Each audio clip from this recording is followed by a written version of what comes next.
Welcome to TungstenTales, ladies and gentlemen. I've been joined by ITV Sports Chris Mason. Thanks for joining us, Chris. Pleasure. Exciting times to be a dart player. The new PDC calendar announced for next year, and ITV are playing a big part in that.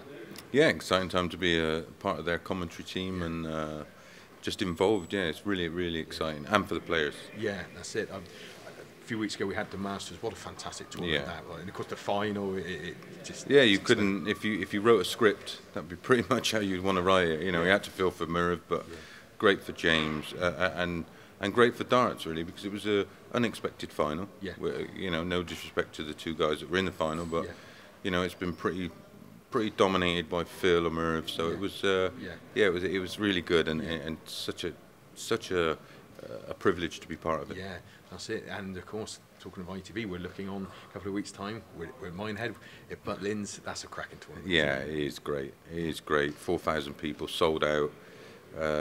Just an amazing experience. The people that go there will understand what we're talking about. It's a great event. Again, great for the players. Fabulous support by the crowds that turn up. And another great tournament for ITV. Yeah, that's it. It's amazing. Friday afternoon down there is absolutely banging. They're turning up in their thousands, and the atmosphere and the fancy dress. That's awesome. They drink for 18 hours. I don't know how they do it. They are AO athletes. I just don't know how they. We watch them from our position where we do the presentation, and we watch them coming in at 11 o'clock in the morning with full pint jugs, and they're looking for more at 11 o'clock at night. I just don't know how they do it. Yeah, I've got a group of people going down, and they're trying to sort out to come down on the Thursday night, as if, you know, 3 sessions. Well, they need to prepare. They need a good session on the Thursday and get themselves right for Friday. Yeah. Looking at of course the rankings, because it's the Pro Tour or Mayor, if you like, if perhaps anyone doesn't understand that, that's sort of the players who are away from the camera, and players like Barneveld not guaranteed of a place. Well, 33rd currently. Yeah. He's £750 behind 32nd. Yeah. Next weekend we've got Players Championships Saturday, Sunday. Yeah. So there's a few movers and shakers. Yeah. He's £750 behind Richie Burnett. Yeah. So over the weekend on both days he has to come up with something, and that's a big loss for him. And he doesn't turn up to a lot of Players Championships events, Pro Tour events.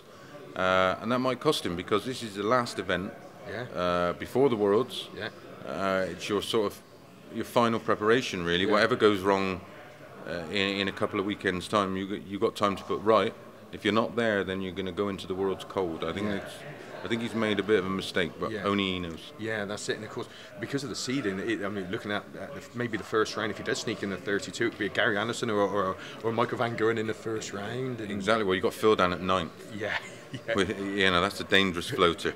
But again, he's not turned up to all of them, so but that's their choice. Yeah. And I understand they've got a really busy schedule. They're doing a lot of exhibition work, a lot of promotional work, and a lot of TV events now. I mean, not apart from Sky, they've got all the World Series events, and then obviously what we're doing on ITV. So it's and I understand why they do decline to play in them, but at this time of year, I would think they're ones you want to be in. The Players' Championship is one you want to be in, because if there's any flaw in your game, that's your last opportunity to get on in a big stage in front of 4,000 people and fine-tune your game ready for the Worlds. Yeah, absolutely, because it is a hectic schedule. I think next year, I think almost like from the beginning of September to the beginning of December, it's just straight through. Of course, we're here at Wolverhampton. We've got the final, Dave Chisholm against Phil Taylor of the Grand Slam. A semi-final against Kim for Dave. That was an amazing match, wasn't it? Yeah, I've been doing a bit of work with Kim and just doing bits with his game and just all right. I mean, he's got the game. Yeah. I'm not going to, I'm no coach or nothing like that, but we're good friends, and certain things I could see that he was doing wrong, and especially his first start. Yeah. And we've been working on it for only a very short space of time, and hopefully we're gonna do a bit before the Players' Championship. But yeah, it's been an amazing event. Yeah. The final, well, we just hope it's not going to be like the Grand Prix. Yes, the 6th. I think it was the full set before Dave had to go at a double. But when you're playing Phil in this kind of form, people don't understand. You go up there and you think, oh well, they got 3 darts. It should be reasonably close. They're dart players, they're professional dart players. But when you play Phil, and the way the averages are, Phil's tournament average is 104, which is ridiculous. Dave's is 96. Yeah.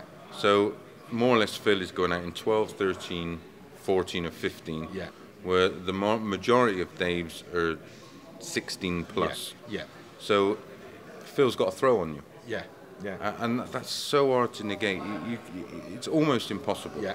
But Dave's not played his best darts yet. No, that's right. And that's no disrespect to the guys he's beat. He's been very up and down. Yeah. He's been loads of 180s and then Yeah. goes missing for Yeah. 3 or 4 Yeah. legs. And that's why it's been competitive. I mean, his comeback against Keegan Brown was phenomenal. Yeah. And he showed all his experience with Keegan having none. Yeah.